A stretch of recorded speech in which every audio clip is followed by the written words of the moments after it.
Pride makes beggars of us all, one way or another. The blizzard had been howling across the Montana Territory for 3 days when the giant appeared at Thornfield Manor's front door. Ezekiel Morrison stood bleeding in the swirling snow, his massive frame swaying like a wounded oak tree, frost clinging to his dark beard. Through the frosted windows, he could see the warm glow of the Christmas feast. Crystal glasses catching candlelight, silk gowns rustling, the kind of abundance he'd only dreamed of since losing everything 5 years ago. But when the butler opened the door and saw the blood-soaked stranger, those doors slammed shut faster than a coffin lid. No vagrants, came the cold decree from within, especially not tonight. What the wealthy guests inside didn't know was that Ezekiel Morrison wasn't just any drifter. He was the last of an ancient bloodline, marked by something far older than the Montana wilderness. And the young Irish maid who would soon risk everything to save him? She was about to discover that some acts of kindness awakened forces that have been sleeping for generations. Why do the most powerful transformations always begin with the simplest acts of human decency? Before we jump back in, tell us where you're tuning in from, and if this story touches you, make sure you're subscribed because tomorrow I've saved something extra special for you. The cold bit through Ezekiel's coat like hungry wolves, and for a moment he wondered if this was how it would end. Frozen solid on the doorstep of strangers, another forgotten corpse for the Montana spring to reveal. He pressed his gloved hand against the gash in his side, feeling the warmth seep between his fingers. The wound from 3 nights ago refused to heal properly, and that troubled him more than he cared to admit. Through the crystalline windows, he watched the feast continue as if he'd never existed.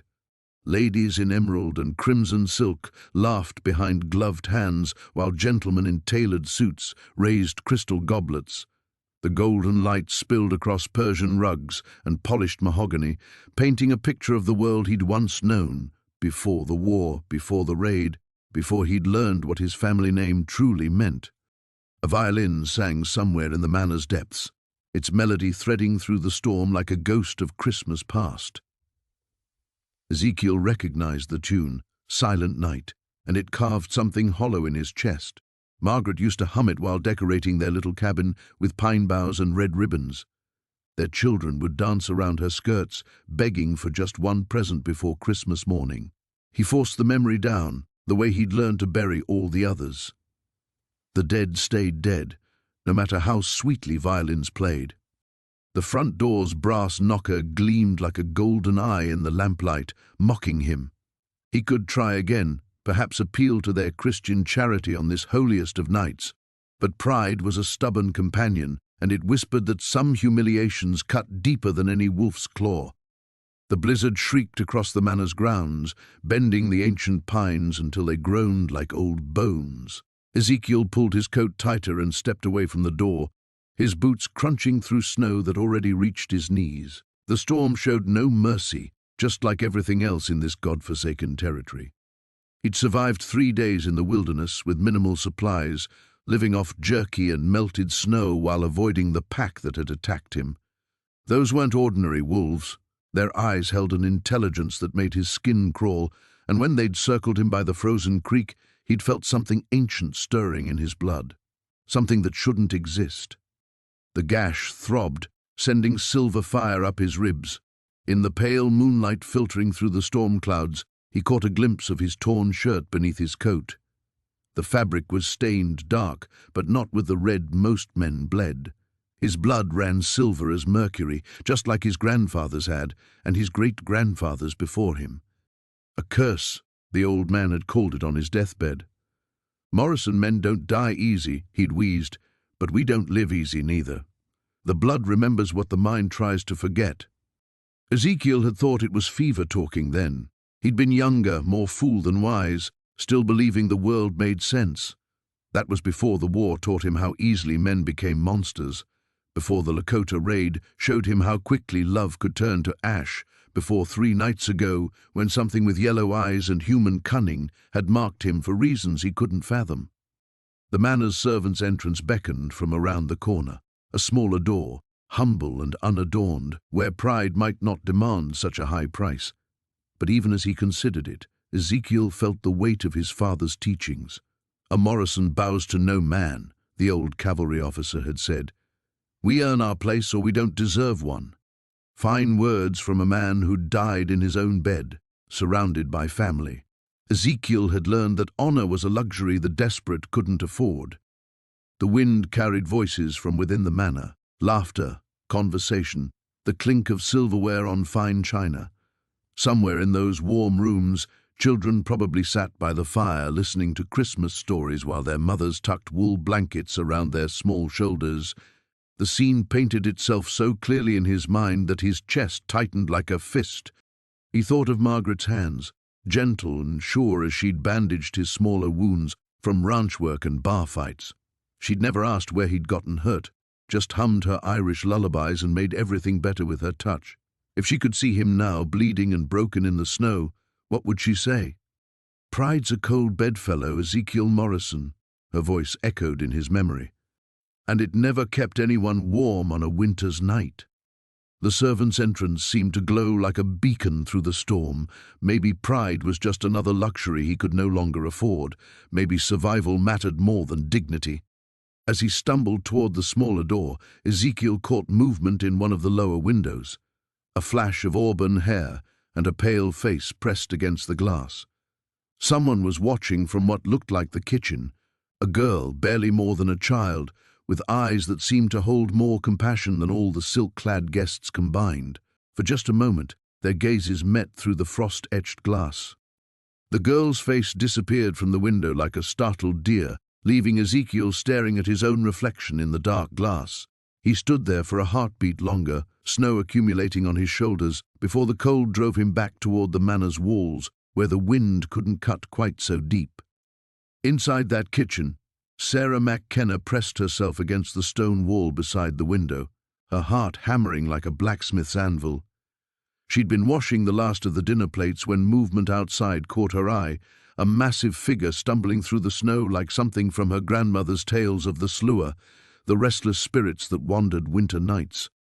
But spirits didn't bleed, and this man was bleeding plenty. Even through the frost-etched glass, she'd seen the dark stain spreading across his coat, the way he favored his left side.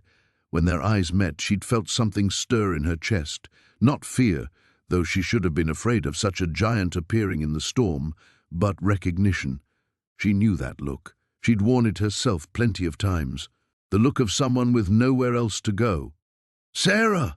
Mrs. Brennan's voice cracked like a whip from across the kitchen. "Those plates won't wash themselves, girl. The master's guests will be wanting their pudding course soon, and cook needs every dish spotless." "Yes, ma'am." Sarah returned to the wash basin, her hands moving automatically through the familiar motions: scrub, rinse, dry, stack. She'd performed this ritual countless times since arriving at Thornfield Manor 6 months ago, fresh off the boat from County Cork with nothing but the clothes on her back and a letter of introduction from Father O'Malley. The kitchen bustled around her like a hive disturbed. Cook barked orders at the scullery boys while arranging crystallized fruits on silver platters. The upstairs maids rushed through with empty serving dishes, their faces flushed from the heat of the ovens and the constant running between kitchen and dining room.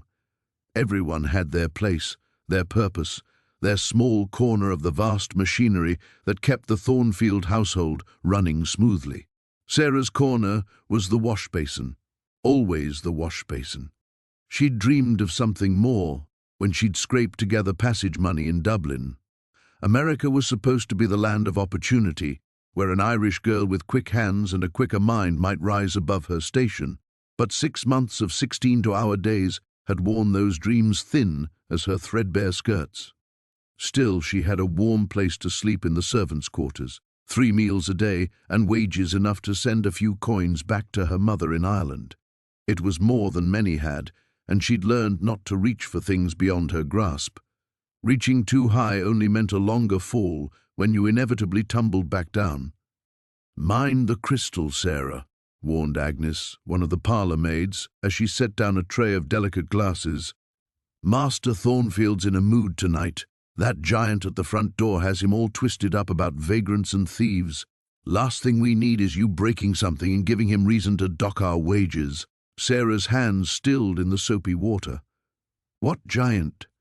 Massive brute, near tall as the doorframe, bleeding all over the front steps like he'd been mauled by a bear. Agnes lowered her voice conspirationally. Cook says he's probably one of them cattle drivers, the wild ones who winter in the mountains. Master sent him packing quick enough, told him decent folk don't house with murderers and thieves. The plate slipped from Sarah's grasp, clattering against the wash basin's edge. She caught it before it could shatter, but her pulse quickened. The man she'd seen, he was still out there, wounded and alone in the storm that showed no signs of breaking. "You're looking peaked, girl," Mrs. Brennan observed, her sharp eyes missing nothing. "Don't go getting ideas above your station. Master Thornfield's right to turn away such rabble. We've got a good situation here, steady work and fair treatment. Don't let some bleeding stranger make you forget your place." Sarah nodded obediently, but her gaze drifted toward the window where snow continued to pile against the glass. Fair treatment, Mrs. Brennan called it. Sarah supposed it was true, compared to the stories other servants told of masters who beat their staff or took liberties with the younger girls. Master Thornfield was cold but not cruel, demanding but not unreasonable. Yet she couldn't shake the memory of those eyes meeting hers through the glass, dark as winter nights, holding pain that went deeper than any physical wound. They reminded her of her father's eyes in his final days, when the consumption had eaten his lungs but not his dignity. He'd died with that same look, proud and unbroken, even as the world abandoned him. Her hands moved automatically through the washing, but her mind wandered to the servants' quarters where she'd spend another night listening to the wind howl through the eaves. Tomorrow would bring the same routine: wake before dawn, tend the fires, wash and scrub and polish until her fingers cracked from the lye soap. A safe life, a small life, but outside, a giant was dying in the snow. The crash came just after midnight, when the kitchen had finally fallen silent and the last of the guests' laughter had faded from the dining room above. Sarah jerked awake in her narrow cot, heart pounding as something heavy struck the servants' entrance with enough force to rattle the hinges. She lay still for a moment, listening to the wind howl through the eaves, hoping it had been nothing more than a tree branch torn loose by the storm. But then came the sound again, a deliberate, desperate pounding that spoke of human need rather than nature's violence. The other servants slept on, exhausted from the long day of Christmas preparations. Mrs. Brennan's snores echoed from the corner, while Agnes muttered something about burnt puddings in her dreams. Sarah slipped from beneath her thin blanket, her bare feet silent on the cold wooden floor. She crept through the darkened kitchen, guided by the dying embers in the great hearth. The pounding had stopped, but she could hear something else now, a low, pained sound that might have been wind through the eaves, except wind didn't carry such human suffering. At the servants' door, Sarah hesitated with her hand on the iron latch. Mrs. Brennan's warnings echoed in her mind, along with Master Thornfield's stern pronouncement about vagrants and thieves. She had a position here, security, a future of sorts. Opening this door could cost her everything, but her father's voice whispered stronger than her fears. When you have the power to ease another's suffering, Sarah girl, and you choose not to, you lose a piece of your soul that you'll never get back. She lifted the latch.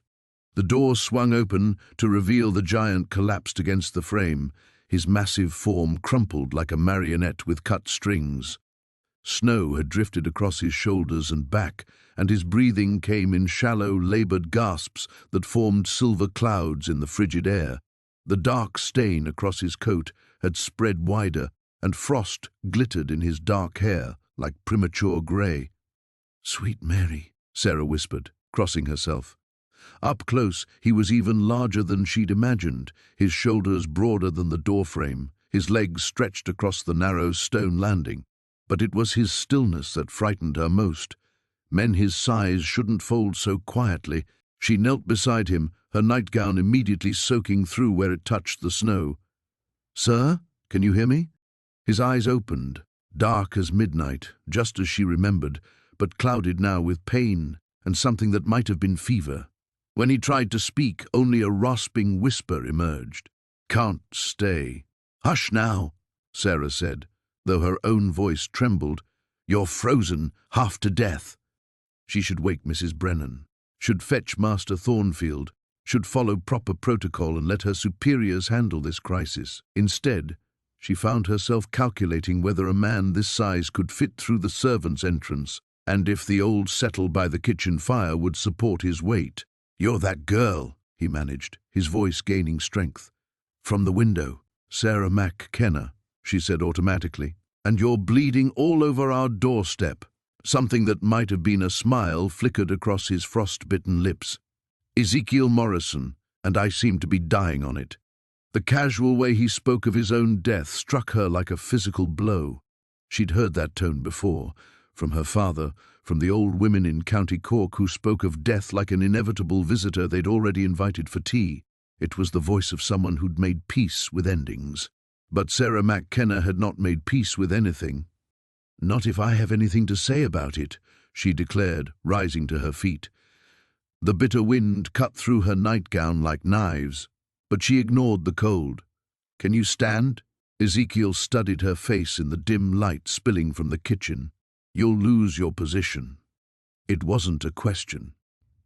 They both understood the consequences of bringing a vagrant into Master Thornfield's house, especially one the master had already refused. Sarah would be turned out without references, left to face the Montana winter with no more resources than this dying giant. But as she looked down at him, this man who'd been turned away from warmth and plenty on Christmas night, who carried himself with dignity even as life leaked from his wounds, she realized that some choices made themselves. "Maybe," she said, extending her hand, "but I'll not have your death on my conscience." For a moment, Ezekiel didn't move. Then, slowly, he reached up and grasped her small hand with fingers that dwarfed her own. His touch was fire-hot despite the cold, and something passed between them in that contact, an understanding deeper than words. "Then God help us both, Sarah McKenna," he whispered. Outside, the storm raged on, but inside the servants' entrance, a choice had been made that would change everything. Sarah stared down at their joined hands, her pale, work-roughened fingers dwarfed by his massive grip, and felt the full weight of what she'd just committed to. His skin burned like forge-heated iron against her palm, and she could feel the tremor running through his frame, whether from cold or blood loss or something else entirely. "I can't," she whispered, though she made no move to pull away. "I can't do this." The words escaped before she could stop them, and shame flooded her cheeks with heat. Here was a man bleeding to death in a Christmas blizzard, and she was thinking of herself. But the fear clawed at her chest like a living thing, making it hard to breathe. Ezekiel's grip loosened slightly. "Then don't," he said, his voice carrying that same terrible gentleness her father had used when the consumption finally won. "Close the door, girl. Forget you saw me." But she couldn't release his hand, couldn't step back into the warm kitchen and pretend this moment had never happened. Because in his dark eyes, she saw her own future reflected back, not the immediate future of lost position and winter streets, but something deeper. The slow death that came from choosing safety over conscience, again and again, until you forgot there had ever been a choice at all. 6 months, she said, more to herself than to him. 6 months I've been here, and it's the first real position I've ever had. She thought of the letter she'd written to her mother just yesterday, tucked away with the few coins she'd saved to send home. "Things are well here," she'd written. "The work is steady and the master fair. Perhaps by spring I'll have enough saved to bring young Tommy over from Cork." Her brother, barely 14, and working the docks for pennies, coughing the same cough that had taken their father. "They'll turn me out without references," she continued, her voice growing smaller. "No decent house will take me after this. And in winter—" She couldn't finish the thought. She'd seen what happened to servant girls cast out in winter, the desperate choices they made, the paths that led nowhere good. The wind howled through the open door, driving snow across the stone landing and into the kitchen beyond. Soon someone would wake, would wonder about the cold draught and come to investigate. Mrs. Brennan slept light as a cat, and she'd take one look at this scene and know exactly what Sarah was contemplating. "I'm nobody," Sarah said, the words bitter as medicine on her tongue. "Just another Irish girl with quick hands and a strong back. There's a dozen more fresh off the boats every week, ready to take my place. Master Thornfield won't even remember my name come spring." Ezekiel's eyes had drifted shut, but she felt his attention like a weight. Blood had begun to pool beneath him, dark against the white stone, and his breathing had grown more labored. Whatever window of opportunity existed was closing fast. "You don't understand," she pressed on, her voice breaking. "I've got nothing else. No family here, no friends, no other skills worth speaking of. This position, it's all that stands between me and—" She gestured helplessly at the storm beyond. The silence stretched between them, filled only by wind and the distant settling of the manor's ancient timbers. In the kitchen behind her, someone stirred, Agnes, perhaps, or one of the scullery boys. Sarah's heart hammered against her ribs. She thought of Master Thornfield's face when he'd turned this man away, the cold dismissal in his voice. "We don't house with murderers and thieves." What had he seen that made him so certain? What did she know about this giant except that he was wounded and alone? Stories flooded her memory. Tales the other servants whispered about the rough men who worked the cattle drives, murderers, some of them, thieves and worse, men who'd kill for the coins in her pocket or take liberties that would leave her broken in ways that never healed properly. Her mother had warned her about such men before she'd left Ireland, had made her promise to be careful, to be smart. "I don't even know what happened to you," she said, studying his torn coat, the strange way his wounds seemed to gleam in the dim light. "Could be you deserved whatever gave you those marks. Could be someone's hunting you for good reason." But even as she spoke, she knew it wasn't true. Violence had its own signature, and she'd learned to read it growing up in Dublin's rougher quarters. Men who deserved their wounds carried them differently, with guilt or rage or the sullen acceptance of consequences earned. This man carried his pain like a burden too heavy to set down, like something that had been done to him rather than something he'd brought upon himself. "Sarah Kenna," she startled. Mrs. Brennan's voice, thick with sleep but sharpening fast, called from across the kitchen. "Why is there snow on the floor?" Sarah's blood turned to ice water in her veins. Behind her she heard the creak of Mrs. Brennan's cot, the rustle of bedclothes being thrown aside. In moments, the head housekeeper would round the corner and find Sarah kneeling in the doorway beside a bleeding giant. The same vagrant Master Thornfield had already refused. "Just checking the latch, ma'am," Sarah called, her voice surprisingly steady despite the terror clawing at her throat. "The wind's been rattling at something fierce." Ezekiel's eyes opened, meeting hers with perfect understanding. This was her last chance to step back, to close the door and save herself. His massive hand began to slip from hers, offering her that escape. Instead, Sarah tightened her grip. "Can you stand?" she whispered, so low the words barely carried over the wind. "We have to move, now." Something shifted in his gaze, surprise perhaps, or recognition of what her choice would cost. But he nodded and braced himself against the doorframe.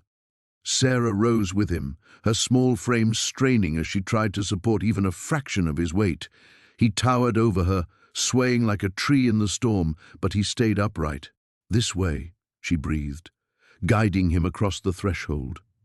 The moment his boots touched the kitchen floor, everything changed. There would be no explaining this away, no pretending it was anything other than what it was, open defiance of Master Thornfield's orders. Sarah felt the last threads binding her to her safe, small life snap like overstretched rope. "Sarah?" Mrs. Brennan's voice carried more authority now, suspicion creeping in around the edges. "What's taking so long?" "Coming, ma'am," Sarah called, frantically scanning the kitchen. The settle by the fire was too visible from the servants' quarters, the pantry too small. But there, the old root cellar door, half hidden behind sacks of flour, Cook used it for storing preserves and winter vegetables, but it was deep enough and warm enough to shelter a wounded man, at least temporarily. "Down there," she whispered, pointing. Ezekiel followed her gaze and nodded, understanding immediately. Together they moved across the kitchen, his weight sending tremors through the floorboards despite her efforts to muffle their steps. Each footfall sounded loud as cannon fire to Sarah's terrified ears. She expected Mrs. Brennan to appear at any moment, expected the other servants to wake, expected Master Thornfield himself to materialize with righteous fury blazing in his eyes. But they reached the cellar door undetected.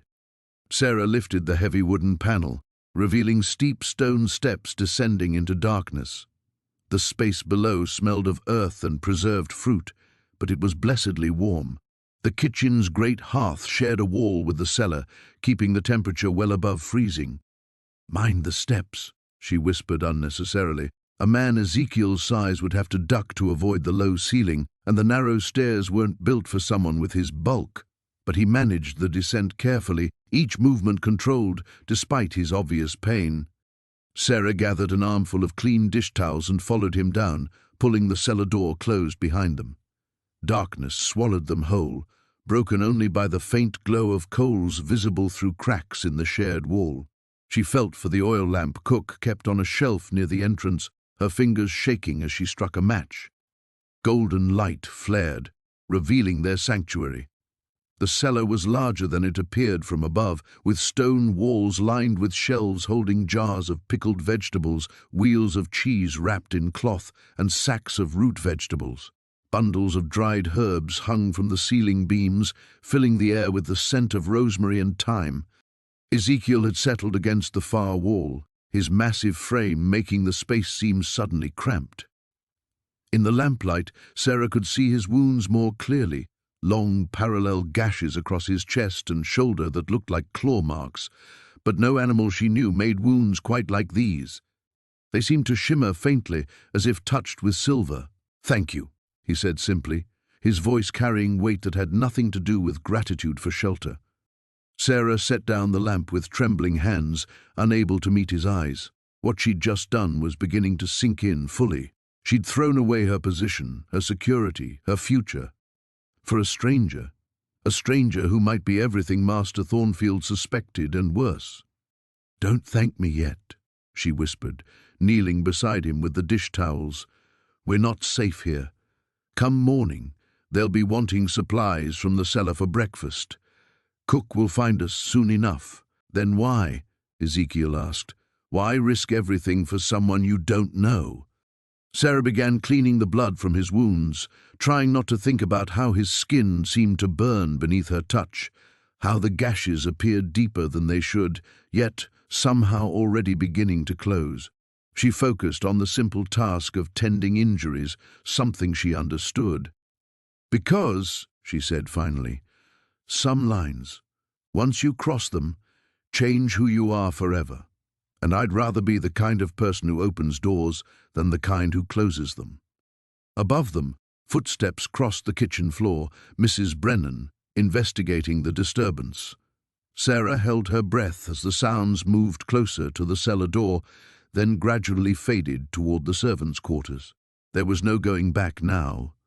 The footsteps overhead faded, but Sarah's heart continued its frantic rhythm against her ribs. She pressed her ear to the cellar door, listening for any sign that Mrs. Brennan had discovered the snow melting on the kitchen floor, or noticed the missing dish towels, or sensed the wrongness that seemed to permeate the very air around Ezekiel Morrison.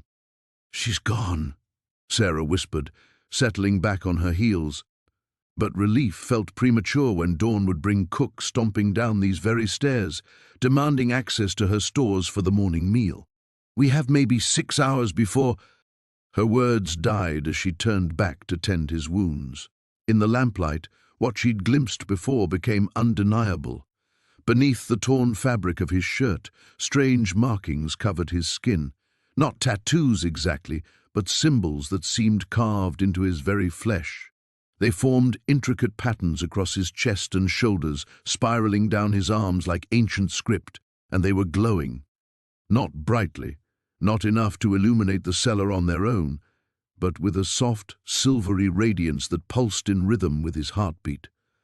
Sarah's hands stilled, the bloodied towel forgotten in her grip. "Sweet Mother of God," she breathed. "What are you?" Ezekiel's eyes found hers, and in them she saw resignation mixed with something that might have been relief. "Not what?" he said quietly. "But cursed. Has been for generations in my bloodline." Sarah rocked back on her heels, her mind struggling to process what she was seeing. The rational part of her, the part raised on Sunday sermons and common sense, insisted this had to be some trick of the light, some fevered hallucination brought on by exhaustion and fear. But the symbols continued their gentle pulsing, and the silver sheen to his blood remained impossible to deny. "The wolves," she said, her voice barely audible. "It wasn't ordinary wolves that did this to you." Ezekiel struggled to sit straighter against the stone wall. "They were like me once, men cursed by something older than memory, but they chose to embrace what the curse offered rather than fight it." Above them, the kitchen floor creaked again, someone moving about, perhaps fetching water or banking the fires. Sarah tensed, but the sounds remained distant, ordinary. Still, time was running short. Soon the entire household would wake, and Mrs. Brennan would expect Sarah at her morning duties. Her absence would be noted, questions asked. "I don't understand any of this," Sarah whispered. But even as she spoke, fragments began falling into place. The unnatural heat radiating from his skin despite the cold that should have killed him. The way his wounds seemed to heal before her eyes, edges drawing together with impossible speed. The silver blood that caught moonlight like mercury. "My family," Ezekiel continued, his voice growing stronger as warmth seeped into his bones. "We've carried this burden for 4 generations. A curse that makes us something between man and beast, gives us strength and speed and senses beyond human measure, but it comes with a price." Sarah found herself leaning closer, despite every instinct screaming at her to flee. "What price?" "We're hunted. By others like us who've given in to the beast, and by men who know what we are and fear us for it. My wife," his voice broke slightly, "my children. 5 years ago, they died because of what I am. Because I brought this curse into their lives." The anguish in his voice cut through Sarah's fear like a blade. Whatever he was, whatever unnatural force flowed in his veins, the pain of loss remained achingly human. She'd heard that same note in her own voice when speaking of her father, the hollow sound of grief that never quite healed. "The raid you mentioned," she said, "it wasn't just Lakota warriors, was it?" "Some were, but others—" He gestured to the claw marks across his chest, already half-healed in the lamplight. "Others were men who'd stopped being men entirely. They came for me, but when they couldn't find me, they took their rage out on everyone I loved." Sarah's hands trembled as she reached for fresh bandages, though she was beginning to suspect he wouldn't need them much longer. The wounds were closing with each passing minute, the silvery glow of his blood fading as his body knitted itself back together. "Why are you telling me this?" she asked. "If what you say is true, if you're truly cursed, then I'm in danger just being near you." Ezekiel met her gaze directly. "Because you chose to help me knowing it would cost you everything.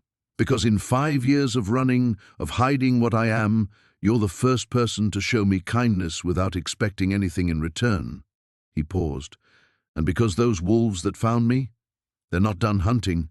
By helping me, you've already put yourself in their path." The cellar seemed to grow colder despite the warmth radiating from the kitchen hearth. Sarah felt the weight of his words settling over her like a shroud. She'd thought her greatest risk was losing her position, facing winter without shelter or income. Now she realized her danger ran far deeper than mere poverty. She'd opened her door to something beyond human understanding, and in doing so, had stepped into a world where ancient curses walked on 2 legs, and salvation might come with teeth and claws. Sarah's world tilted on its axis as the full implications crashed over her like a frigid wave. The cellar walls seemed to close in, the shadows pressing deeper despite the steady lamplight. She'd rescued a man carrying death in his wake, not just for himself, but for anyone foolish enough to stand beside him. "How long?" she asked, her voice barely a whisper. "How long before they come?" Could be tonight. Could be a week. Ezekiel's massive frame shifted against the stone wall, the symbols on his skin pulsing brighter for a moment before dimming again. "They follow scent trails, and mine leads straight here now. Once they catch wind of you—" He didn't finish the thought. Above them, the kitchen came alive with morning preparations. Cook's heavy footsteps thundered across the floorboards, accompanied by the clatter of pots and the scrape of chairs. Soon Mrs. Brennan would be calling for Sarah, expecting her to appear bright-eyed and ready for another day of service. The normalcy of it felt like mockery now. Sarah pressed her palms against her temples, trying to think through the terror clouding her mind. "There has to be something we can do, some way to throw them off your trail, or—" "We?" Ezekiel's dark eyes fixed on hers with startling intensity. "Miss McKenna, you need to understand what you're facing. These aren't men anymore, not entirely. They move faster than horses, see in complete darkness, and they can track a scent across miles of wilderness. The only reason I've survived this long is because I'm like them." "But you're not," Sarah said fiercely, surprising herself with her vehemence. "You said yourself. They chose to embrace the curse. You're fighting it." Something flickered across his features. Hope, perhaps, or recognition of a truth he'd forgotten. But it vanished quickly, replaced by grim resignation. "Fighting it doesn't make me less dangerous to you. If anything, it makes me more so. I can't control what happens when the change comes, especially if I'm wounded or cornered." The change. Sarah's hands stilled on the bandages as new understanding dawned. "You mean you become like them? Like the wolves that attacked you?" "Not quite, but something close enough." His voice dropped to barely audible, something with claws and teeth and no human conscience to hold it back. Above them, Cook's voice boomed across the kitchen, demanding to know where that lazy Irish girl had gotten herself to. Mrs. Brennan's sharper tones answered, promising to locate Sarah immediately. Heavy footsteps approached the cellar door. Sarah's breath caught in her throat. Discovery now would mean more than just losing her position. It would mean explanations she couldn't give, questions she couldn't answer, and exposure that might doom them both. Ezekiel seemed to sense it too, his entire body tensed, and for a terrifying moment, the symbols on his skin blazed brighter, casting dancing shadows on the cellar walls. The footsteps paused directly overhead. Sarah could picture Mrs. Brennan standing at the cellar door, perhaps noticing something amiss, a smear of blood on the handle, or the faint scent of the lamp oil burning below. The silence stretched endlessly.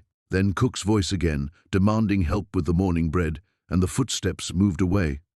Sarah released a breath she hadn't realized she'd been holding, but the respite felt temporary.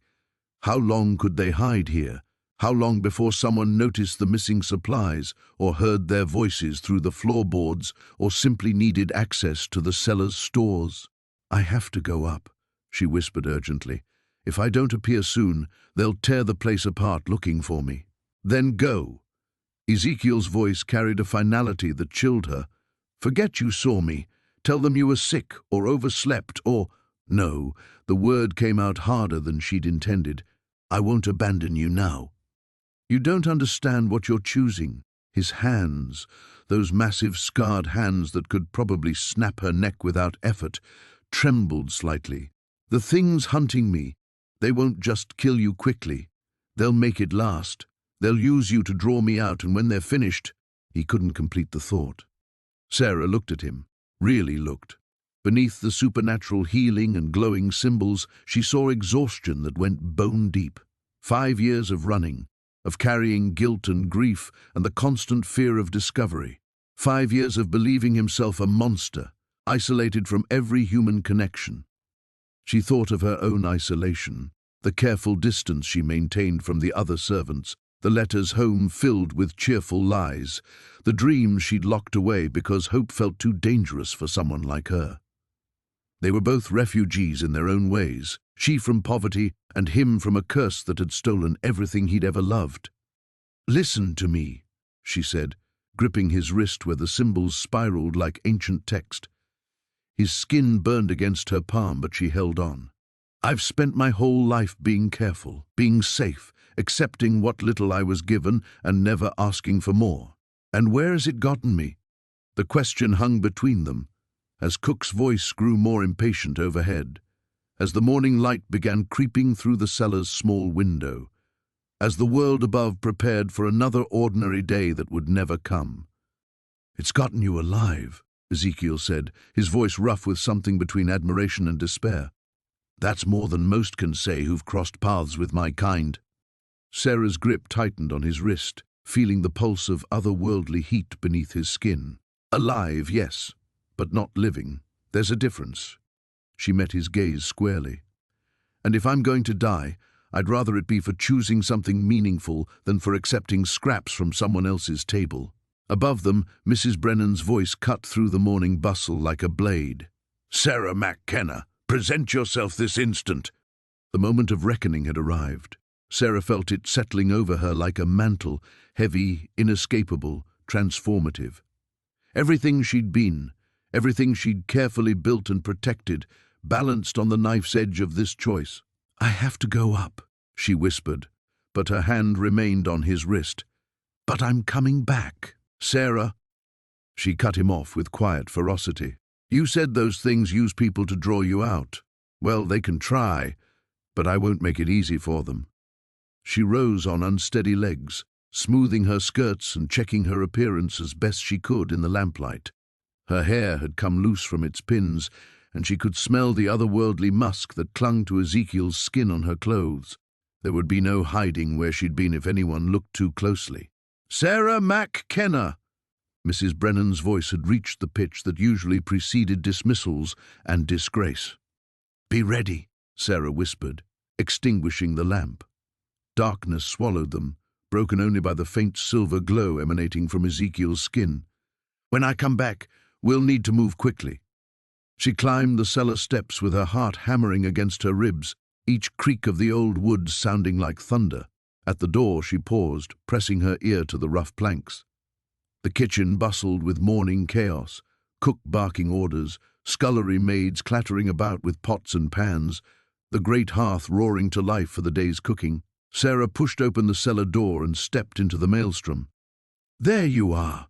Mrs. Brennan descended on her like a hawk, sharp eyes taking in Sarah's disheveled appearance with obvious suspicion. "Where in God's name have you been? Cook's been calling for you this past hour." Sarah's mind raced, searching for plausible lies. "I was feeling poorly, Mum. Something I ate, perhaps. I didn't want to risk." "Poorly?" Mrs. Brennan's gaze sharpened further, noting the flush in Sarah's cheeks, the tremor in her hands that came from fear rather than illness. "You look well enough to me, remarkably well considering." Cook appeared at Mrs. Brennan's shoulder, flour-dusted apron straining over her considerable bulk. "About time. These preserves won't fetch themselves, girl. Down to the cellar with you. I need 3 jars of pickled beets and a wheel of the aged cheese." Sarah's blood turned to ice. "The cellar? Don't stand there gaping. Move." Cook thrust a large basket into Sarah's arms. "And mind you don't drop anything. Master Thornfield's entertaining guests from Helena today, and everything must be perfect." The basket felt impossibly heavy in Sarah's numb hands. Behind Cook's impatient scowl and Mrs. Brennan's suspicious stare, she sensed the weight of discovery pressing down like an avalanche. Ezekiel was hidden barely 20 feet away, his otherworldly presence filling the cellar like a barely contained storm. "Of course, ma'am," Sarah managed, her voice sounding strange to her own ears. "Right away." She turned toward the cellar door, acutely aware of both women watching her every movement. Her hands shook as she reached for the handle, knowing that in moments she'd be exposed. There was no way Ezekiel could hide from Cook's sharp eyes in that confined space, no explanation that would satisfy Mrs. Brennan's growing suspicions. The door opened, with its familiar groan of hinges. Sarah descended into darkness, her heart pounding so loudly she was certain it could be heard in the kitchen above. At the bottom of the steps, she fumbled for the lamp with trembling fingers. The match flared, illuminating the cellar. Empty. Sarah blinked, certain her eyes were playing tricks, but the space where Ezekiel had been sitting showed only stone wall and scattered bandages. He'd vanished as completely as if he'd never existed, leaving behind only the faintest trace of that otherworldly musk and a few drops of silver blood that gleamed like mercury in the lamplight. "Sarah!" Cook's voice boomed from above. "What's taking so long?" With shaking hands, Sarah gathered the requested supplies, her mind reeling. Where could he have gone? There was no other exit from the cellar, no way a man of his size could have simply disappeared, unless— The thought struck her like a physical blow. Unless the change he'd spoken of allowed for more than just claws and teeth. Unless the curse that marked his bloodline came with abilities she couldn't begin to imagine. She climbed back toward the kitchen, toward questions and suspicions, and the ordinary world that suddenly felt thin as paper, carrying supplies for a normal day that would never come again. Above her, she heard the distant howl of wind, or something that might have been wind, if wind could carry the promise of teeth and silver blood and ancient hungers finally drawing near. Sarah emerged from the cellar in a daze, the basket of supplies clutched against her chest like armor. Cook snatched the preserves without comment, already turning toward the great hearth where breakfast preparations demanded her attention. But Mrs. Brennan remained, her pale eyes studying Sarah with the intensity of a hawk eyeing wounded prey. "You look peaked," the housekeeper said, circling slowly. "Perhaps you should see the physician when he comes for Master Thornfield's consultation." "That won't be necessary." It wasn't a suggestion. Mrs. Brennan's voice carried the authority of 20 years managing unruly servants. "Dr. Whitmore will examine you this afternoon. We can't have illness spreading through the household, especially with guests arriving." The words hit Sarah like a physical blow. Dr. Whitmore was no country doctor content with simple remedies. He was a man of science, educated in Boston, with an unsettling fascination for unusual conditions. If he examined her and detected any trace of the otherworldly presence she'd been exposed to, if his instruments detected silver residue on her skin or clothing— "I'm feeling much better already," Sarah said desperately. "Truly, it was just— The decision is made." Mrs. Brennan's tone brooked no argument. "Now, there's been a change in today's duties. The guest rooms on the second floor require immediate attention. Apparently our visitors from Helena are arriving earlier than expected." Sarah nodded numbly, her mind still reeling from Ezekiel's impossible disappearance. The guest rooms meant hours away from the cellar, hours when she couldn't search for him or discover where he'd gone. It meant fresh linens and perfect service, and pretending normalcy while her world crumbled around her. As she gathered cleaning supplies, fragments of overheard conversation drifted from the main kitchen. Something about strange sounds in the night, about livestock found dead in neighboring ranches with wounds that didn't match any known predator. The words sent ice through her veins. The hunt Ezekiel had warned her about was already closing in. The morning passed in a blur of mechanical tasks. Sarah swept and dusted and arranged fresh flowers with hands that felt disconnected from her body. Each room she cleaned felt like a countdown, each tick of the grandfather clock in the hallway marking time until some unnamed catastrophe struck. It was while changing linens in the blue guest room that she found the note. Tucked beneath the window sash, written on paper torn from what looked like a Bible, the words were scratched in charcoal. "They know. Had to run. Don't follow." Sarah's legs gave out, sending her crashing onto the half-made bed. The note crumpled in her trembling fist as the reality hit her. Ezekiel was gone. Truly gone. He'd fled into the Montana wilderness carrying wounds that would have killed any normal man, pursued by creatures that moved faster than horses and hunted by scent across impossible distances. She'd saved him only to lose him again, and this time she'd never know if he survived. Worse still, his words echoed in her memory. "By helping me, You've already put yourself in their path. The danger hadn't left with him. If anything, his disappearance had made her more vulnerable, a loose thread that his pursuers might pull to unravel his escape route. "Miss McKenna?" A voice from the doorway made her jump. Jenny, one of the younger maids, peered in with obvious concern.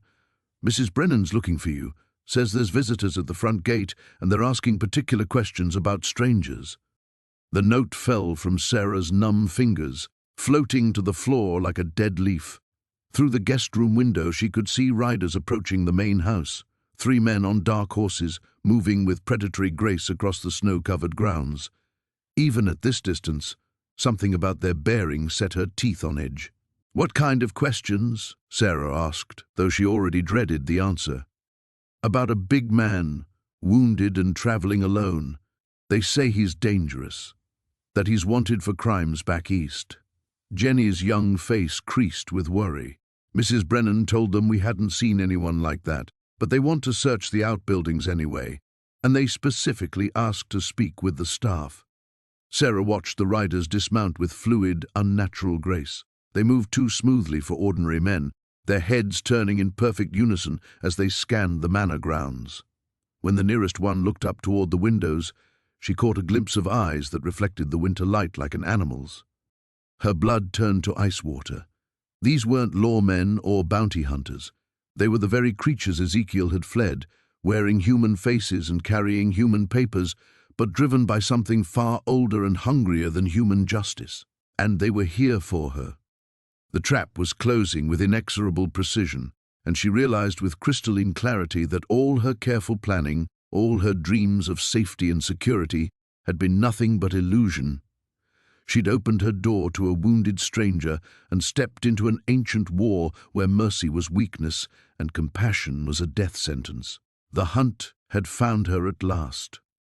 Sarah stared at the approaching riders, their unnatural movements etching themselves into her memory like acid on glass.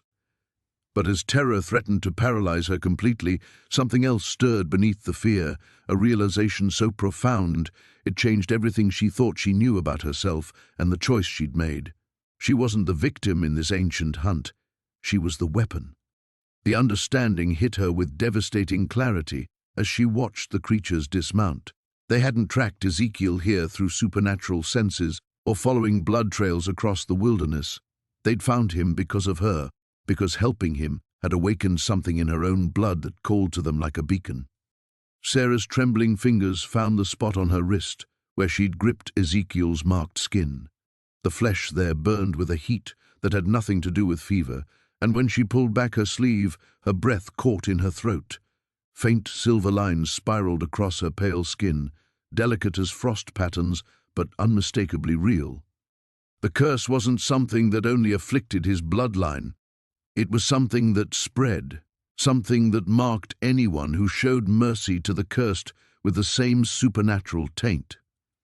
She'd thought she was choosing compassion over safety, but the choice had been far more binding than she'd understood. "Miss McKenna?" Jenny's voice seemed to come from very far away. "You've gone white as snow. Are you—" "I need you to listen carefully," Sarah whispered, her mind racing as pieces clicked into place with terrible precision. "When those men ask about strangers, you tell them exactly what Mrs. Brennan said. We haven't seen anyone. But if they ask specifically about me, if they want to speak with me alone—" She couldn't finish the sentence. How could she explain to this innocent girl that Sarah McKenna, careful Irish maid who'd spent 5 years perfecting the art of invisibility, had somehow become the very thing these hunters sought? Through the window, she watched the lead rider speaking with Mrs. Brennan on the front steps. Even at this distance, she could see the housekeeper's usual composure beginning to crack under whatever pressure he was applying.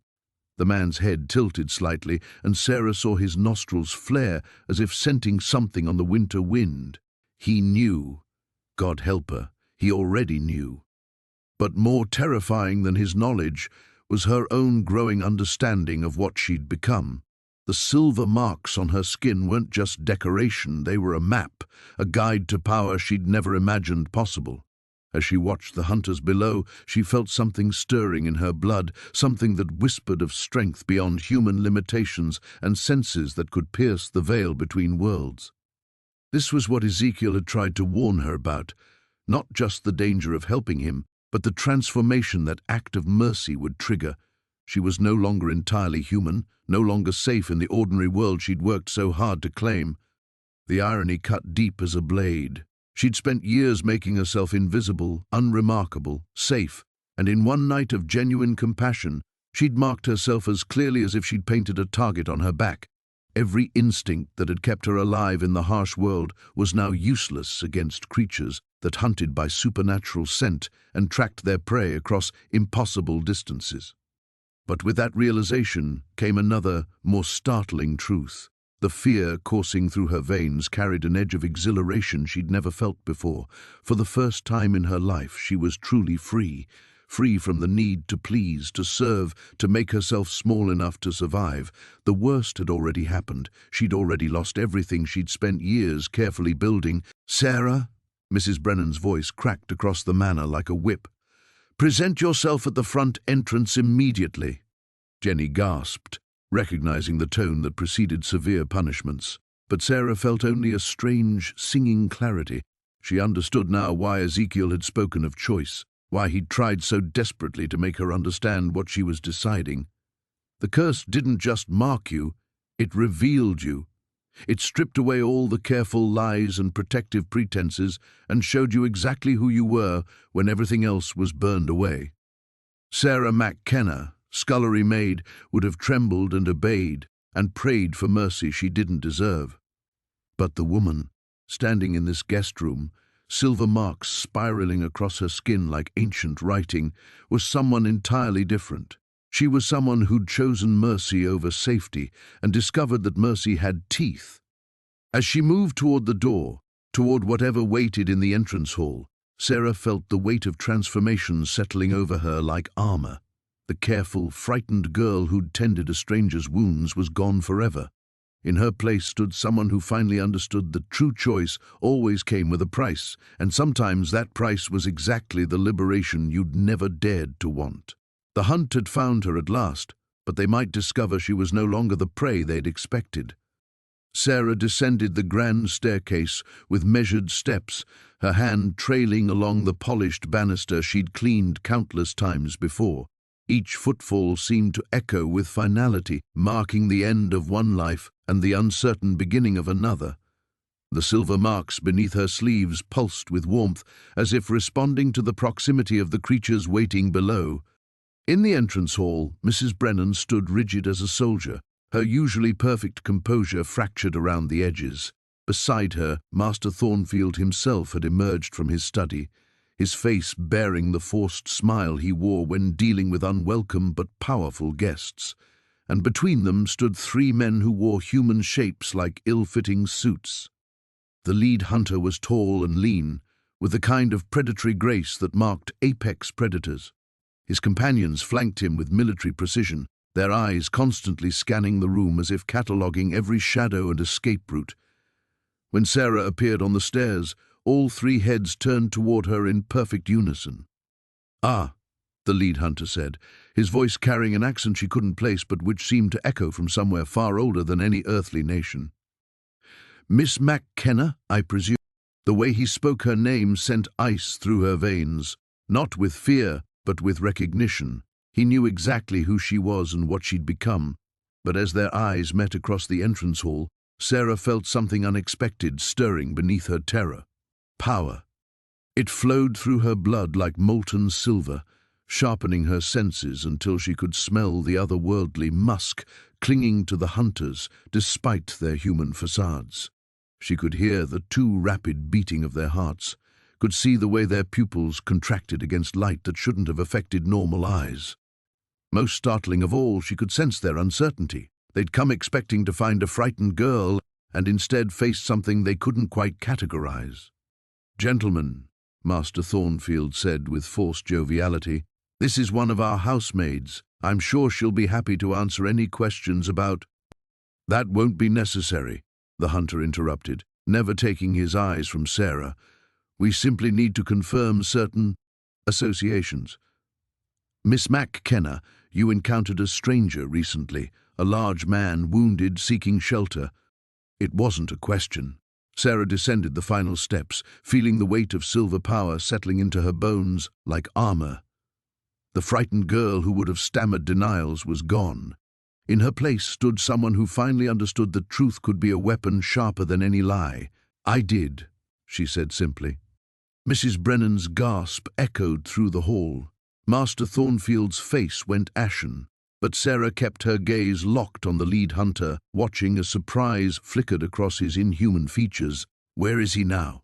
The hunter's voice carried new respect, edged with wariness. "Gone." Sarah spread her hands, noting how the silver marks beneath her sleeves seemed to pulse brighter. "He left before dawn. I assume he's miles from here by now." The hunter stepped closer, his nostrils flaring as he scented the air around her. "You helped him, fed him, tended his wounds." Each word carried accusation and something else, a grudging acknowledgement. "Do you understand what that makes you?" "I'm beginning to," Sarah replied, and was surprised by the steadiness in her own voice. "The question is whether you understand what it means for your hunt." Silence stretched between them, heavy with implications neither the Thornfields nor Mrs. Brennan could comprehend. The other servants had gathered at the edges of the hall, drawn by the tension that crackled through the air like lightning before a storm. The hunter tilted his head, studying her with new intensity. "You're not what we expected to find." "No," Sarah agreed. "I don't think I am." She could feel the transformation completing itself with each heartbeat, the last vestiges of her careful, frightened existence burning away like morning mist. The silver marks on her skin weren't chains binding her to Ezekiel's curse. They were keys unlocking abilities she'd never dreamed possible. "The one you seek traveled north," Sarah said, her enhanced senses somehow certain of the direction despite having no logical way to know. "But you won't catch him by following roads or tracking obvious trails. He's learned to move between spaces you can't perceive." The hunter's eyes widened slightly. Information given freely was more valuable than anything extracted through fear, and infinitely more dangerous. "Why tell us this?" he asked. Sarah smiled, feeling power flow through her like a river finding its true course. "Because I want you to understand something before you continue your hunt. The man you're chasing isn't alone anymore. He has an ally now, one who chose his protection freely with full knowledge of the cost." She stepped forward, close enough to see her reflection in the hunter's unnatural eyes. "And I suggest you remember that mercy willingly given has always been the most dangerous force in any world." The hunters exchanged glances, their certainty cracking. They'd come expecting to clean up loose ends, but instead faced something that changed the fundamental nature of their ancient pursuit.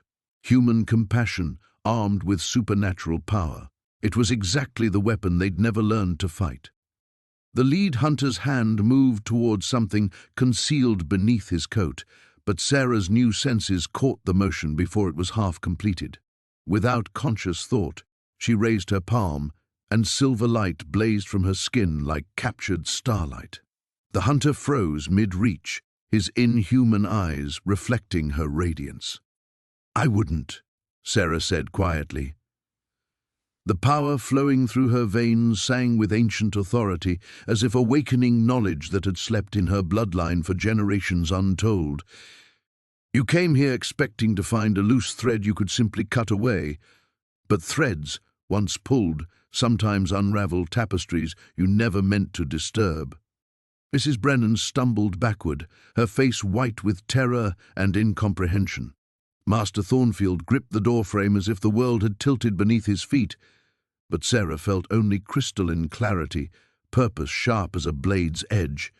"You've made a grave miscalculation," the hunter said, though his voice carried less certainty than before. "The curse cannot be willingly transferred.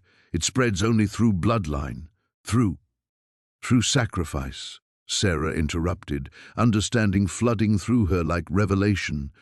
"Through someone choosing another's welfare over their own survival, knowing the cost." She flexed her fingers, watching silver traces dance across her skin. I didn't catch Ezekiel's curse. I earned my own. The implications struck the hunters like physical blows. For centuries they'd hunted a bloodline, tracking genetic inheritance through generations. But if the curse could spread through deliberate compassion, if it could jump from the condemned to the willing, their ancient war had just become infinitely more complex. "Where are you going?" The second hunter spoke for the first time, his voice rough with barely contained hunger. Sarah smiled with teeth that seemed sharper than they'd been moments before. "To find him, naturally. You've spent so long hunting Ezekiel Morrison that you've forgotten something crucial. He's not the only one carrying supernatural power anymore." She turned toward the front door, feeling the silver marks beneath her skin pulse with growing intensity. Each step carried her further from the woman she'd been, deeper into something ancient and terrible and magnificent. "Miss McKenna," Master Thornfield's voice cracked with desperation. "Think of your position, your future.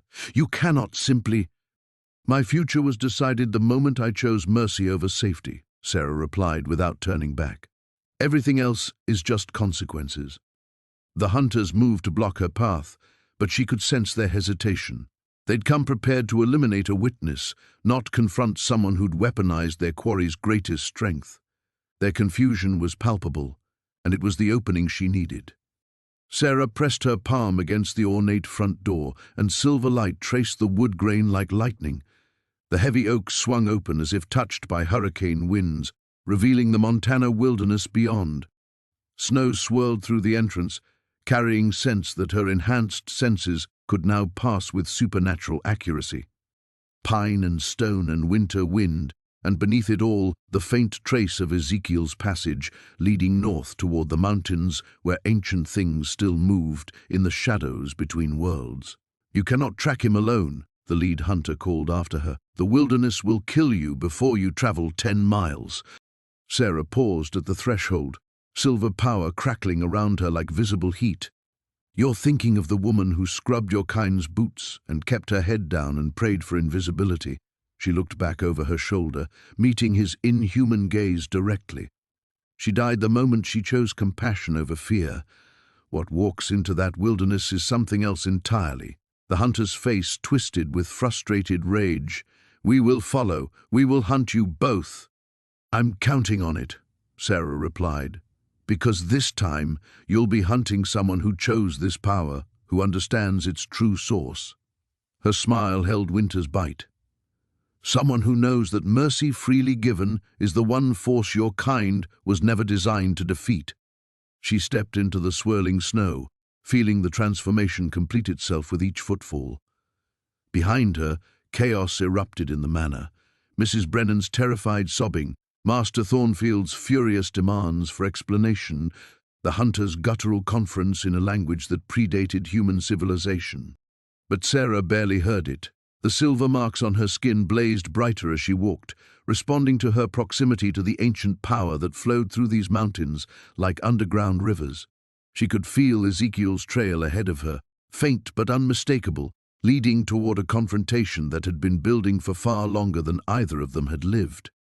The frightened Irish maid was gone forever, burned away in the crucible of supernatural transformation. In her place walked something unprecedented in the hunters' long history, their quarry's willing ally, armed with power earned through deliberate sacrifice and driven by the most dangerous force in any world, love freely chosen, with full knowledge of its cost. The final confrontation was coming, and for the first time in centuries of hunting, they would face prey that fought back. The blizzard struck with the fury of something alive and vindictive, but Sarah moved through it as if the wind itself recognized her transformed nature. Each step carried her deeper into the Montana wilderness, following a trail that existed more in her blood than in any physical sign. The silver marks beneath her skin pulsed like a compass, drawing her northward toward peaks that clawed at the storm-dark sky. Behind her, she could sense the hunter's approach, not the careful stalking of predators confident in their superiority, but the desperate pursuit of creatures whose ancient certainties had crumbled in a single night. They moved faster than human limitations should allow, but Sarah found herself matching their pace without strain, as if her body had remembered capabilities it never possessed. The transformation was accelerating. With each mile, she felt more of her mortal constraints falling away like discarded clothing. Her vision pierced the swirling snow to reveal details that should have been invisible: the precise angle of broken branches marking Ezekiel's passage, the subtle disturbances in stone and shadow that spoke of supernatural movement. Most remarkably, she could sense the very mountains themselves, as if they carried some vast, sleeping consciousness that recognized her changed nature. "He's close." The knowledge arrived without warning, certain as sunrise, not just ahead of her, but waiting, preparing. The trail she'd been following wasn't random flight. It was deliberately laid, leading towards something that had been chosen in advance. The trees began to change as she climbed, their gnarled shapes twisted into forms that suggested intelligence, intention. Ancient pines grew in perfect circles around clearings that felt charged with power older than human memory. Sarah realized she was approaching one of the thin places Ezekiel had spoken of, a location where the barriers between worlds wore gossamer thin. Then she saw the light. It blazed through the storm like a beacon, silver radiance that echoed the power flowing through her own veins. As she pressed forward, the wind suddenly died, leaving an eerie calm that felt pregnant with possibility. She emerged into a circular clearing surrounded by standing stones that definitely hadn't been there when these mountains were young. Ezekiel stood at the center, but transformed beyond easy recognition. The giant cowboy who'd stumbled bleeding to her door had become something magnificent and terrible. Silver light flowed across his skin in intricate patterns, and his eyes held depths that reflected not just intelligence but wisdom accumulated across generations of inherited memory. The curse had finally claimed him completely, but instead of breaking him, it had revealed what he'd always been meant to become. "You came," he said, his voice carrying harmonics that resonated in her bones, even knowing what it would cost. "I came because of what it cost," Sarah replied, stepping into the circle. The moment her feet crossed the boundary marked by the stones, power surged through her like lightning finding ground. The silver marks on her skin blazed into full visibility, spiraling across her arms and face in patterns that matched his own. "They think the curse is something to be hunted, eliminated. They don't understand its evolution." Ezekiel smiled, and she saw both profound relief and terrible sadness in his expression. "For 5 years I've carried this alone, fought alone, ran alone." He extended his hand toward her, silver light dancing between his fingers. I'd forgotten what it meant to have an ally who understood. Sarah reached toward him but stopped as the sound of pursuit echoed from the forest around them. The hunters had arrived, moving to surround the clearing with military precision. She could sense their presence at the edges of the stone circle. 3 inhuman predators finally cornering prey they'd chased across half the continent. "This ends now," the lead hunter's voice carried through the storm as he stepped between 2 standing stones. His human facade was cracking, revealing glimpses of something far older and more terrible underneath. "You've led us to exactly where we wanted you, away from witnesses, away from interference." The other 2 hunters emerged from opposite sides of the clearing, their forms shifting as they dropped all pretense of humanity. Sarah saw elongated limbs, eyes that reflected starlight, teeth designed for tearing. These were the apex predators of the supernatural world, creatures that had hunted her kind since the curse first manifested. But as they closed the circle, Sarah felt something unprecedented flowing between herself and Ezekiel. Not just shared power, but shared purpose. For the first time in the hunters' long history, they faced not isolated victims to be eliminated, but unified opposition. "You're right," Sarah called out, silver power crackling around her like visible heat. "This does end now, but not the way you've planned." She grasped Ezekiel's outstretched hand, and the moment their transformed blood made contact, the entire clearing exploded with radiance that turned night to day. The standing stones began to resonate like massive tuning forks, awakening power that had slept in this place since the world was young. The final test had begun. The resonance of the standing stones created a harmony that seemed to shake the foundations of reality itself. Sarah felt the ancient power flowing through her veins surge and multiply, amplified by Ezekiel's presence until she could barely contain the silver fire racing beneath her skin. The hunters recoiled from the blazing radiance, their inhuman forms writhing as if the light caused them physical pain. "Impossible," the lead hunter snarled, his voice distorting as his human facade crumbled entirely. What emerged was something that belonged to nightmares. Elongated limbs that bent in too many places, flesh that shifted like smoke, and eyes that held the cold hunger of eons. The curse cannot be shared willingly. The bloodline cannot be chosen. Your understanding is centuries out of date, Ezekiel replied, his voice carrying the weight of inherited memory. Silver light pulsed from the joined hands at the circle's center, creating patterns in the air that hurt to look at directly. You've hunted symptoms while ignoring the source. The curse was never about bloodline. It was about sacrifice, about choosing another's welfare over your own survival.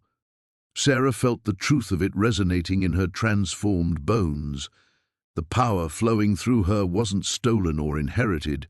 It was earned through deliberate compassion, forged in the crucible of mercy freely given. And that made all the difference. The second hunter lunged forward with inhuman speed, claws extended like razors. But the moment he crossed the inner boundary of the stone circle, Sarah raised her free hand, and silver light erupted from her palm like concentrated starfire. The creature struck the barrier and rebounded with a shriek that shattered the silence, his form smoking where the radiance had touched. "You cannot fight us all," the third hunter hissed, circling the perimeter with predatory patience. "We have hunted your kind for 1,000 years. We know every defense, every weakness. But you've never hunted willing allies before," Sarah said, feeling power surge through the connection she shared with Ezekiel. "You've only faced isolated victims, broken by guilt and running in terror. You don't know how to fight someone who chose this transformation with full knowledge of its meaning." The lead hunter's form shifted again, growing larger and more terrible. When he spoke, his voice carried harmonics that should have induced paralyzing fear. "Your compassion will be your destruction. Love is weakness. Mercy is vulnerability. We will tear those pretty sentiments from your still beating hearts." Sarah laughed, and the sound rang across the clearing like silver bells. "You still don't understand. You think love makes us weak?"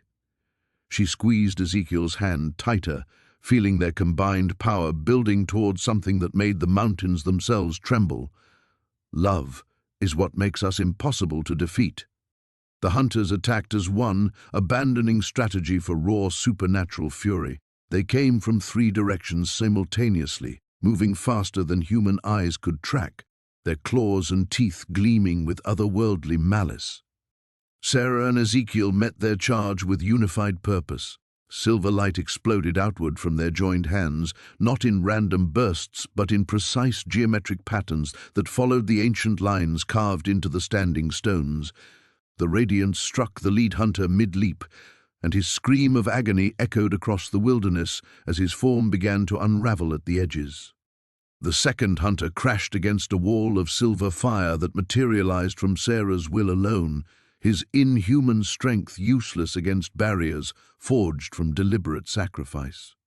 She could feel his confusion and growing terror. These creatures had never faced prey that could match their supernatural abilities. But it was the third hunter who revealed the true scope of their transformation. As he circled behind them, seeking an opening in their defenses, Ezekiel turned without looking and gestured with his free hand.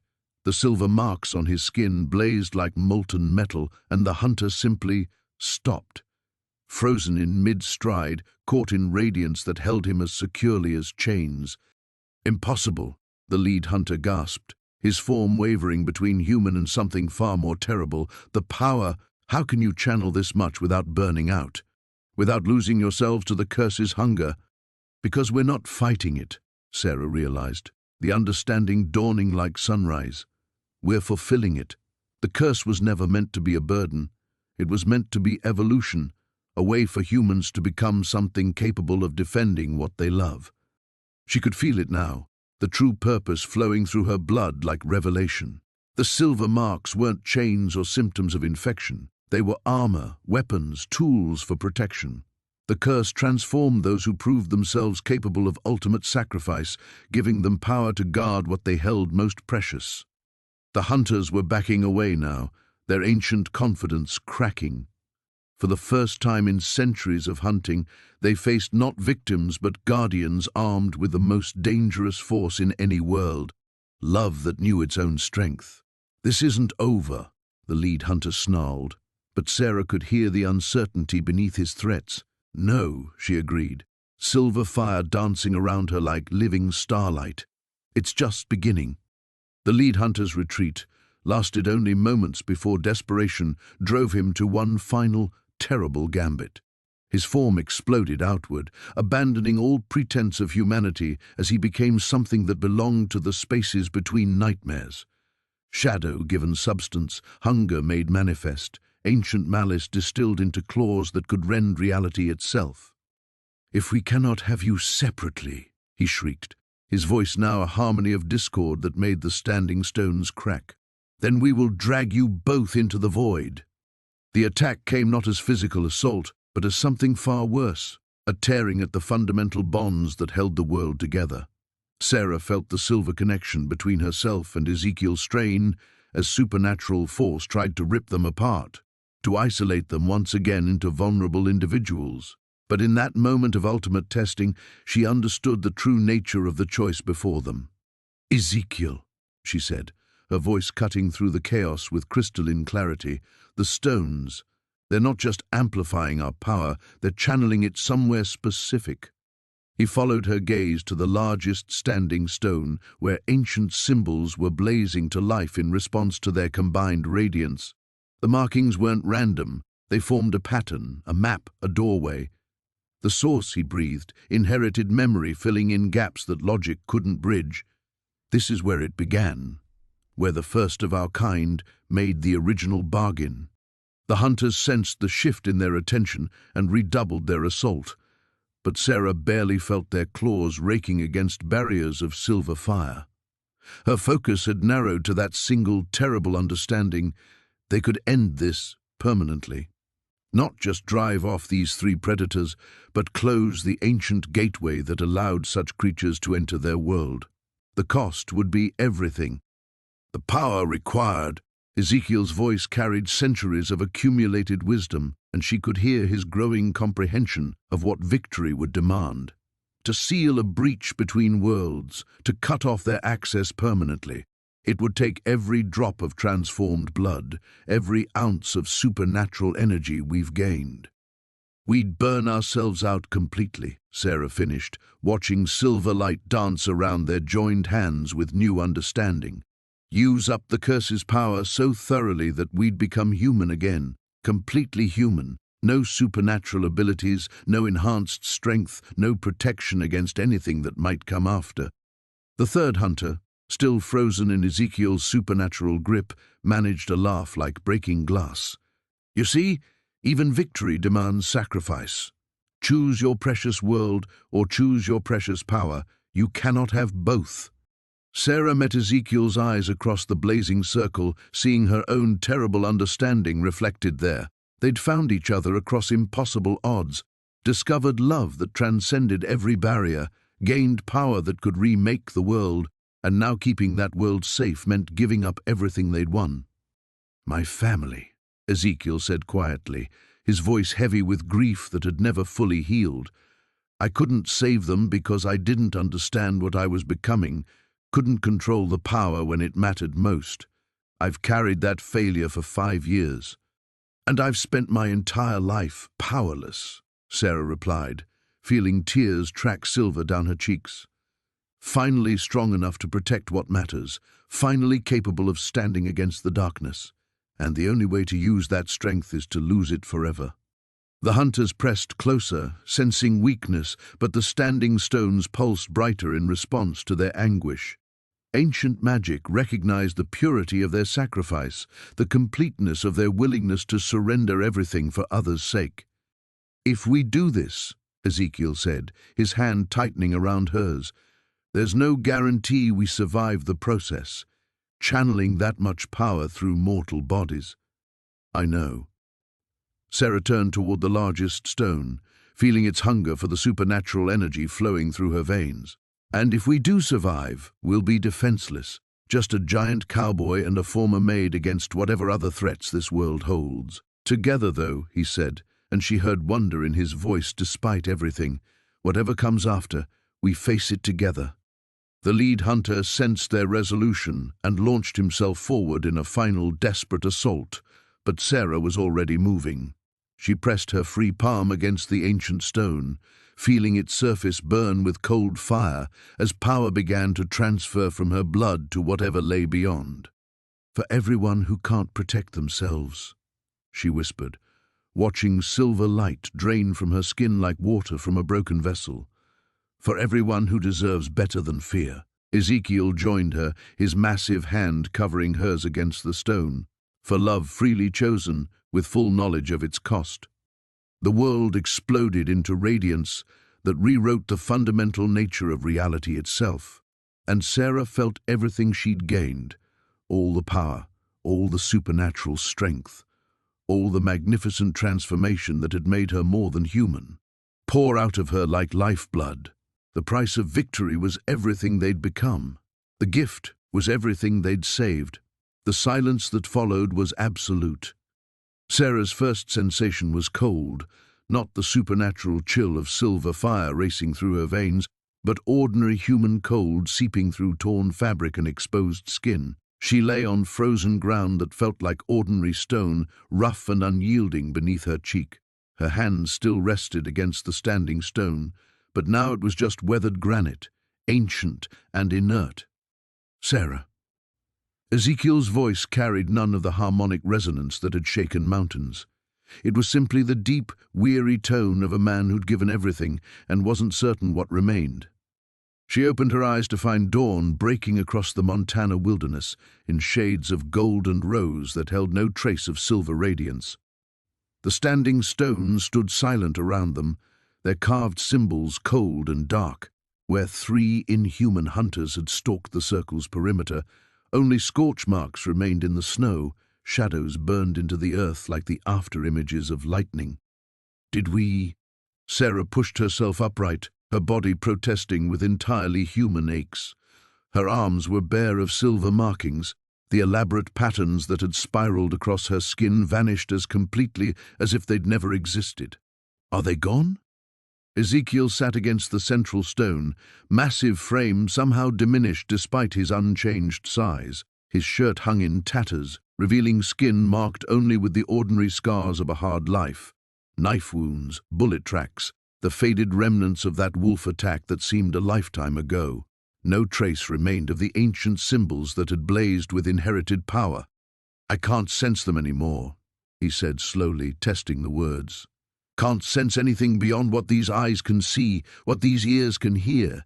It's like—" He paused, wonder creeping into his voice. "Like being human again." Sarah stretched out her awareness, seeking the supernatural perception that had let her track hunters across miles of wilderness. Nothing. The world around her was exactly what it appeared: trees, stone, snow, and the distant promise of sunrise. Ordinary, natural, safe. "The gateway," she whispered, memory returning in fragments. "The breach between worlds. We sealed it. Burned ourselves out doing it." Ezekiel flexed his hands, studying fingers that no longer crackled with silver fire, channeled every ounce of transformed blood into closing that ancient wound. "They can't follow anymore. Their kind can't cross over from whatever realm spawned them." The magnitude of their sacrifice settled around them like falling snow. They'd saved countless innocents from predators who'd hunted for centuries, protected a world that would never know how close it had come to being overrun by creatures from humanity's darkest nightmares. The victory was absolute. The cost was everything they'd become. Sarah rose unsteadily, testing limbs that felt strange in their ordinariness. She was herself again. 19 years old, slight of build, armed with nothing more than determination and whatever courage she could muster. The magnificent strength that had let her face supernatural horrors was gone, leaving behind only the fragile resilience of human will.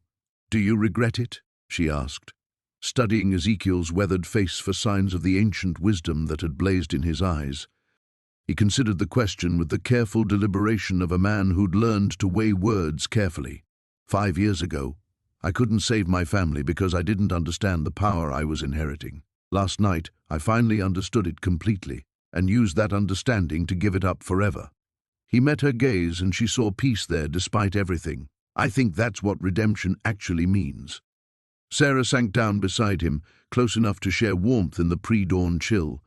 We're powerless again. If other threats come, if the world needs protecting, then someone else will have to stand up. Ezekiel's arm came around her shoulders, solid and warm and entirely human.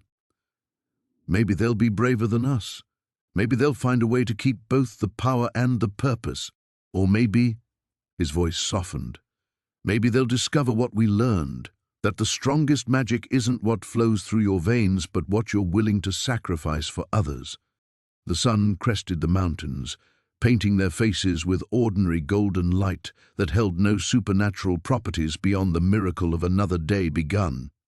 In the distance, Sarah could hear the normal sounds of wilderness awakening, birds calling, wind through pine branches, the crack of ice beginning its slow surrender to morning warmth. "What happens now?" she asked, leaning into Ezekiel's solid presence. "We're just ourselves again. No special abilities, no inherited destinies. Just a former maid and a cowboy who've been missing from their lives for days." Ezekiel was quiet for a long moment, considering futures that suddenly seemed wonderfully uncertain. "Now we figure out how to build something good with what we have left," he said finally. "How to love each other without the drama of curses and hunters and supernatural purpose driving us together." Sarah smiled, feeling hope bloom in her chest like spring flowers after the harshest winter. "I think I'd like that. Something ordinary and precious and entirely our own choice. The world stretched before them, gloriously mundane and infinitely possible." The return. The journey back to civilization took 3 days of walking through snow that crunched beneath their feet with the simple honesty of winter. Sarah's boots, the same worn leather that had carried her through service at Thornfield Manor, left ordinary tracks beside Ezekiel's larger prints. No supernatural heat melted their path, no silver fire kept the cold at bay. They were just two people making their way through a Montana wilderness that seemed both familiar and strange in its complete normality. They reached the outskirts of the territorial settlement of Cedar Falls on the third afternoon, when the sun hung low and golden in a sky unmarked by otherworldly phenomena. Sarah paused at the edge of the main street, suddenly uncertain. The last time she'd walked among other people, she'd been fleeing Thornfield Manor in terror, pursued by creatures that shouldn't exist.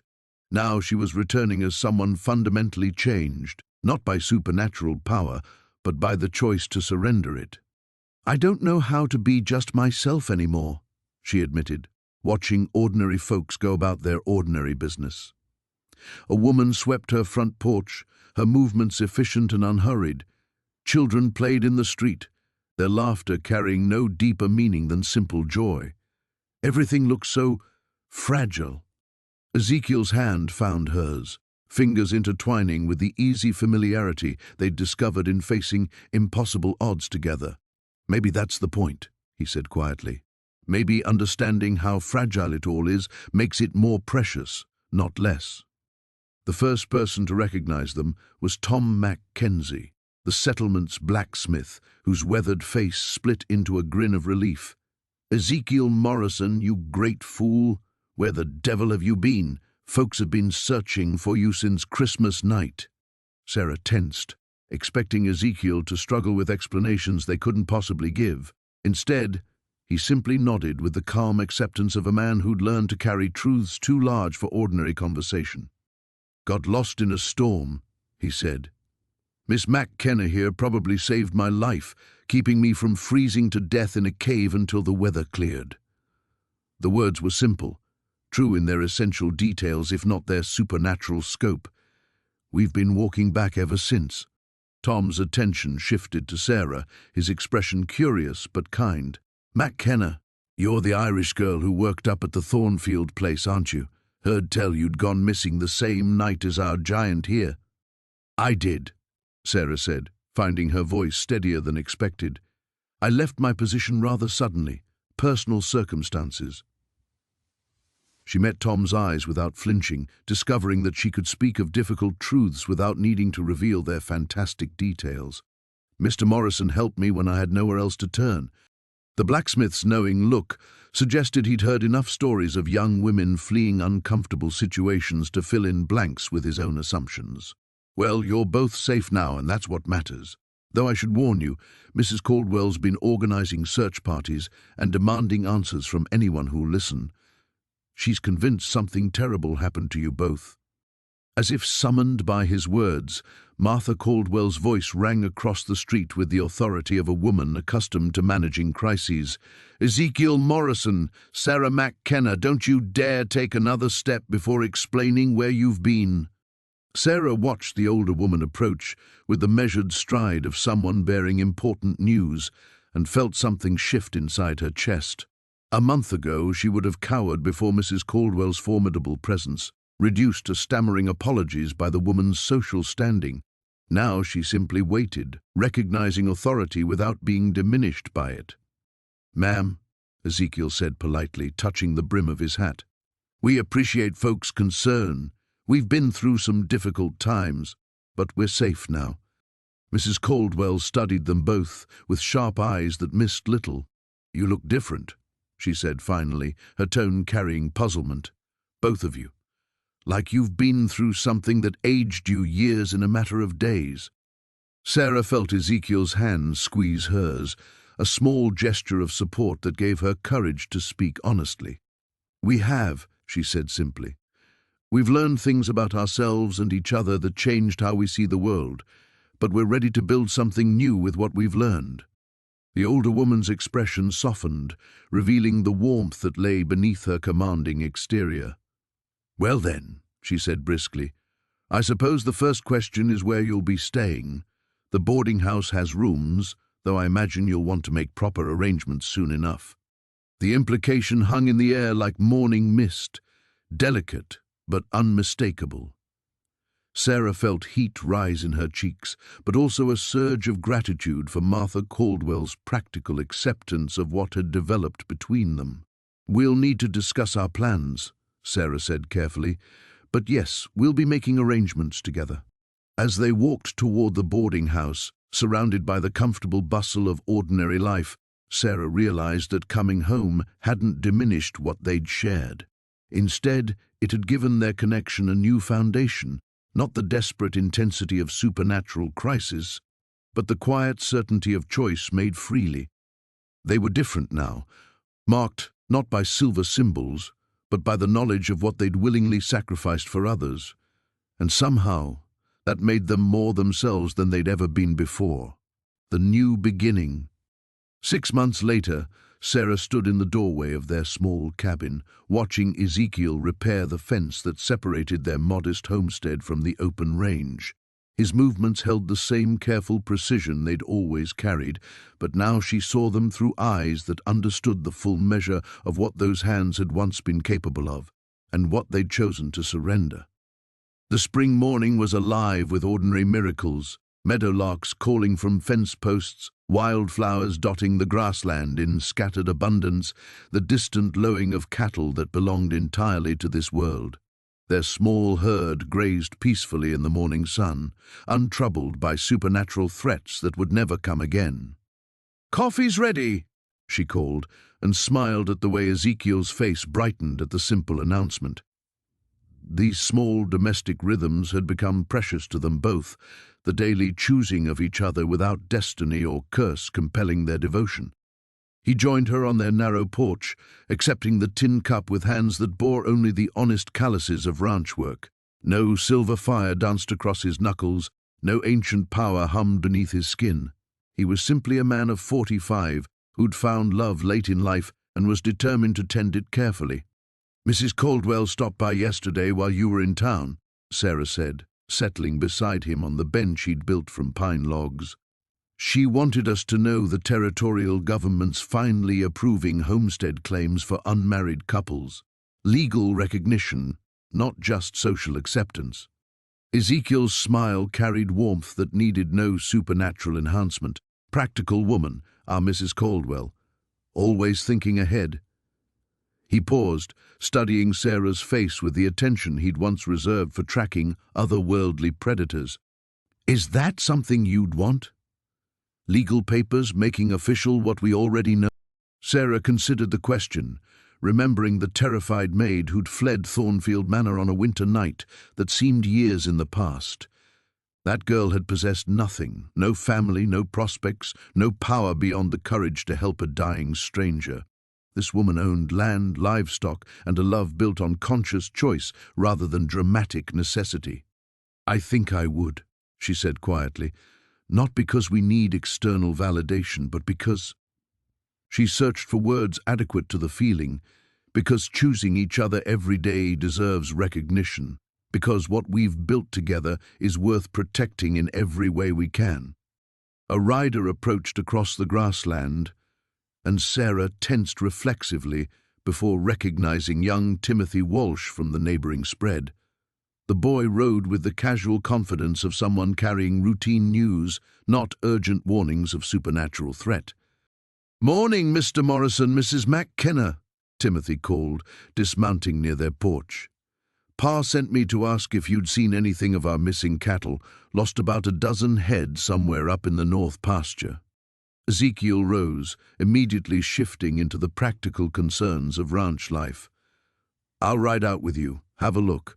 Probably just wandered through a gap in the fence line." He glanced at Sarah with the quiet consultation of true partnership. "Unless you need me here today?"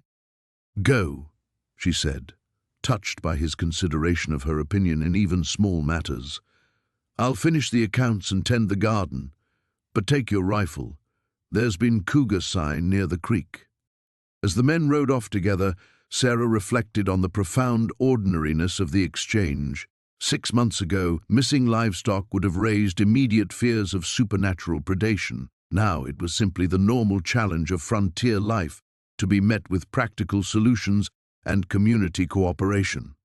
She spent the morning working in their vegetable garden, hands deep in soil that held no mystical properties beyond the simple miracle of fertility. The beans and corn she planted would grow by entirely natural processes, nourished by rain and sunshine rather than otherworldly power. The satisfaction she found in the work needed no supernatural enhancement to feel complete. When Ezekiel returned that evening, successful in helping locate the Walsh cattle, he found Sarah reading by lamplight at their small kitchen table. The book was one of Mrs. Caldwell's lending library volumes, a collection of poetry that spoke to entirely human experiences of love and loss. "Find anything worth sharing?" he asked, settling into the chair across from her with the contented exhaustion of physical work completed. Sarah looked up from the page, struck by a verse that seemed to capture their unique understanding. "Listen to this. What we have lost in power, we have gained in grace. What we surrendered in the extraordinary, we discovered in the everyday." Ezekiel's eyes crinkled with amusement. "I don't think the poet was writing about reformed supernatural beings." "Maybe not," Sarah agreed, closing the book but keeping her finger on the page. "But maybe that's what makes it perfect. Our story isn't special anymore, Ezekiel. We're just two people who love each other, building something good from whatever materials we have." He reached across the table to take her hand, and Sarah marveled again at the simple humanity of the gesture. No silver light traced their joined fingers, no ancient magic sealed their bond. There was only the choice, made new each day, to tend what they'd planted together. Outside their small cabin, the Montana night settled around them with the peaceful darkness of a world made safe. They had surrendered everything extraordinary to preserve the ordinary miracle of this moment. Two people, choosing love freely, protected by nothing more powerful than their commitment to each other. It was enough. It was everything.